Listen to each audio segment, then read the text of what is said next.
ठरलं तर मग मालिकेच्या येणाऱ्या भागामध्ये जबरदस्त ट्विस्ट आपण आता पाहणार आहोत। तर मालिकेमध्ये खूप छान ट्विस्ट आपण आता पाहणार आहोत।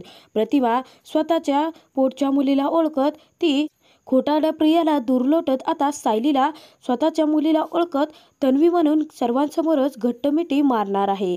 ते सर्व काही पाहून तिकडे आता सुभेदार आणि किल्लेदार कुटुंब हादरणार आहे। तर रविराज पूर्ण आजी विचार करतात, आपण इतकी दिवस ज्या मुलीचा सायलीचा तिरस्कार करत आलो, प्रतिमा मात्र तिला घट्टमिठी का मारते आहे? तिची तर मुलगी तन्वी तिच्या समोर आहे, परंतु ती सायली जवळ जाऊन तिच्याशी इतकं प्रेमाने कसं बोलते आहे याचा विचार तिकडे ते दोघेही करत असतात। प्रतिमाचं ते सायलीबद्दलचं प्रेम पाहून तिकडे आता प्रिया खूपच घाबरलेली असते। तर सर्व सुभेदार आणि किल्लेदार कुटुंब मात्र विचारात पडलेलं असतं। सायलीने आता जीवाच्या आकांताने प्रतिमाचा शोध तर घेतलेला असतो, परंतु सायलीला प्रतिमा कुठेच भेटत नसते। आजूबाजूच्या परिसरात सुद्धा सायली चौकशी करते, फोटो दाखवत ती फिरत असते, परंतु प्रतिमाचा शोध तिला काही लागत नाही। त्यानंतर तिने पुजाऱ्यांना फोटो दिलेला असतो, परंतु पुजाऱ्यांनी त्याला सांगितलेलं असतं की ही बाई फक्त सणावाराच्या दिवशी तिथे प्रसाद असतो ना जेवणासाठी येते। तेव्हा पुजाऱ्यांना माहिती भेटल्यामुळे तिकडे आता पुजारी काका सायलीला घरी कॉल करतात। सायलीला आता खूप आनंद होतो आणि सायली पटकन कल्पनाकडे जाते। ती कल्पनाला सांगते की पुजारी काकांचा फोन आला होता मला, आता आई तुम्ही माझ्यासोबत याल का?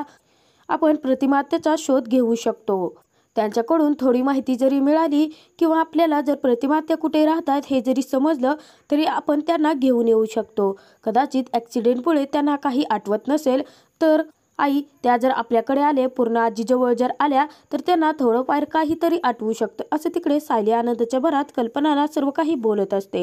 तर कल्पना सांगते की पूर्ण आजीची तब्येत थोडीशी खराब आहे, त्यामुळे सायली तू जाऊन येतेस का? तेव्हा सायली कल्पनाला म्हणते, आई तुम्ही यामधील काहीच पूर्ण आजीला सांगू नका, आधी त्यांची तब्येत खराब आहे आणि जर प्रतिमा आत्याबद्दल काही ऐकलं तर त्यांना उगाचच आस लागून राहील।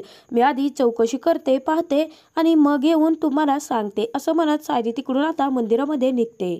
तर सायली मंदिरामध्ये गेल्यानंतर पुजारी काकांची भेट घेते आणि पुजारी काकांना म्हणते की तुम्ही ज्या बाईला पाहिलं होतं ती बाई नेमक्या आमच्या प्रतिमात्या आहेत का?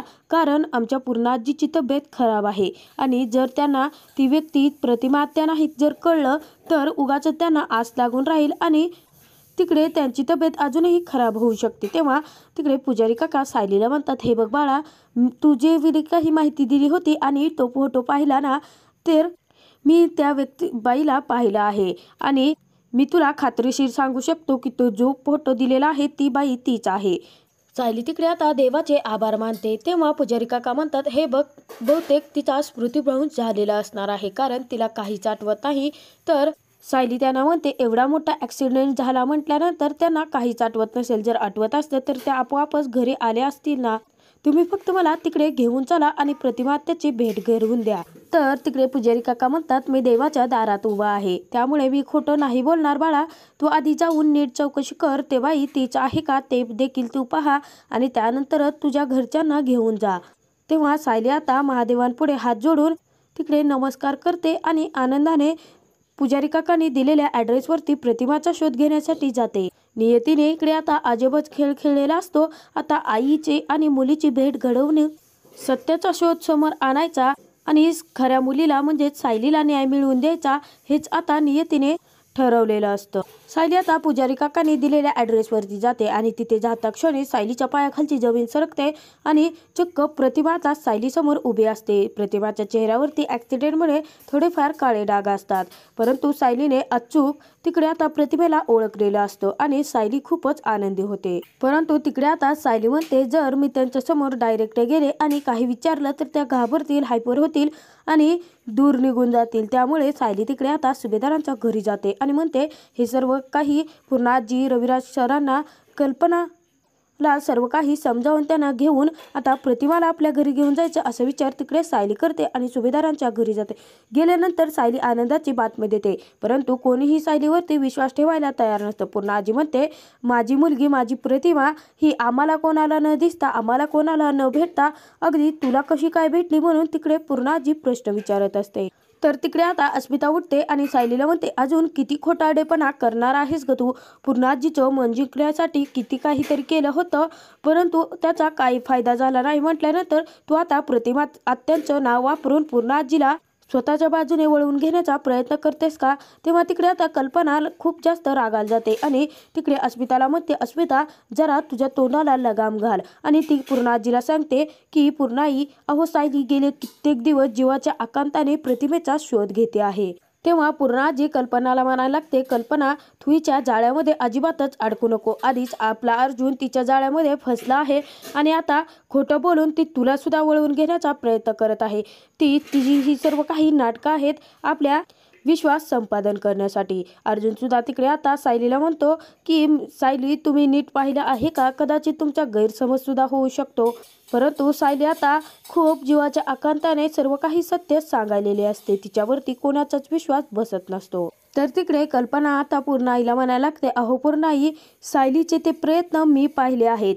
कदाचित एकदा फक्त तिच्यावरती विश्वास ठेवा. माझ्या बाजूने एकदा विचार करून बघा ना सायलीच्या बाबतीत. असं तिकडे कल्पना सुद्धा जीवाच्या आकांताने पूर्णाजीला सांगत असते. सायली सुद्धा हात जोडते आणि पूर्णाजीला म्हणते, पूर्णाजी माझं एकदा प्लीज एकदा ऐका आणि माझ्यासोबत प्लीज तुम्ही प्रतिमात्याकडे चला. तुम्ही तुमच्या स्वतःच्या डोळ्याने पहा आणि मग तुम्हाला माझं म्हणणं खरं वाटेल. प्लीज पूर्णाजी फक्त एकदा ऐका, असं सायली खूपच विनवणी करत असते. तेव्हा अस्मिता आता सायलीला म्हणते, तुझी नाटकं बंद कर. अजून किती वेळा असं खोटं बोलून पूर्णाजीचा विश्वास जिंकण्याचा प्रयत्न करणार आहेस ग? तेव्हा पूर्णाजी म्हणते, अस्मिता जरा शांत बस. आपण काय खरं आणि काय खोटं हे एकदा होऊन जाऊ दे म्हणत तिकडे आता पूर्णाजी सायलीला आम्ही येण्यासाठी तयार आहोत म्हणतात. आणि पूर्णाजी प्रिया आणि रविराजांना सुद्धा कॉल करून बोलावून घेतात. रविराज आता प्रतिमा भेटल्याचं कळता क्षणी त्यांना सुद्धा फारच आनंद झालेला असतो आणि रविराज सुद्धा आता दिलेल्या पत्त्यावर यायला तयार झालेले असतात. तर अर्जुन तिकडे म्हणत असतो, जसा प्रियाने कॉफीमध्ये विष घातल्याचा गैरसमज सायलीचा झाला होता, परंतु प्रियाचं ते कारस्थान होतं ते वेगळं ठरतं. तर अर्जुन आता तिकडे म्हणायला लागलेला असतो, जर तसंच तुम्ही आत्ता सुद्धा तुमचा कदाचित भास झाला असेल, असं अर्जुन तिकडे सायलीला बोलायलेला असतो. परंतु सायली म्हणते, नाही सर, प्लीज एकदा माझ्यासोबत चला तुम्ही आणि पहा. तिकडे आता गेल्यानंतर प्रतिमाला पाहता क्षणी सर्वांच्या पायाखालची जमीन सरकते. पूर्णाजीच्या डोळ्यातून, रविराजांच्या डोळ्यातून पाणी यायला लागलेलं असतं. 20 वर्षापूर्वी हरवलेली प्रतिमा आता भेटलेली असते. प्रिया मात्र डोक्यालाच हात लावते, ही फोटोतली बाई जिवंत कशी आणि ती सुद्धा सायलीला आधी कशी काय भेटली, असा विचार तिकडे प्रिया करत असते. प्रतिमा मात्र सर्वांना वेड्यासारखं पाहत असते, कारण तिला काही आठवत नसल्यामुळे प्रतिमाला आता त्या सर्वांना घाबरत असते आणि मागे मागे सरकत असते. परंतु सायली तिकडे आता समोर जाते आणि प्रतिमाला हाताला धरून तुम्ही घाबरू नका म्हणत त्याची समजूत काढते. तर सायलीला पाहता क्षणी माझी तन्वी आली म्हणत प्रतिमा आता घट्ट मिठी मारते. तेव्हा सर्वांना आश्चर्याचा धक्का बसतो आणि सर्वजण तोंडाला हात लावतात. तर तिकडे आता रविराज पूर्णाजी एकमेकांकडे पाहत विचार करतात की तन्वी म्हणजेच प्रिया तिथे आहे, परंतु प्रतिमा आता वेड्यासारखी का वागते, ती सायलीला का मिठी मारते, असा विचार तिकडे ते दोघेही करत असतात. तर तिकडे आता सर्वांच्या डोळ्यातून अश्रू यायला लागलेले असतात. परंतु सायली विचार करते, प्रिया तर तिथे उभी आहे, तन्वी त्यांची खरी मुलगी, त्याने तर सर्वांना ओळखायला पाहिजे, परंतु आता प्रतिमा त्या मला अचानकपणे मिठी मारून का रडत आहे, ह्याचा विचार सायली तिकडे मनात करत असते.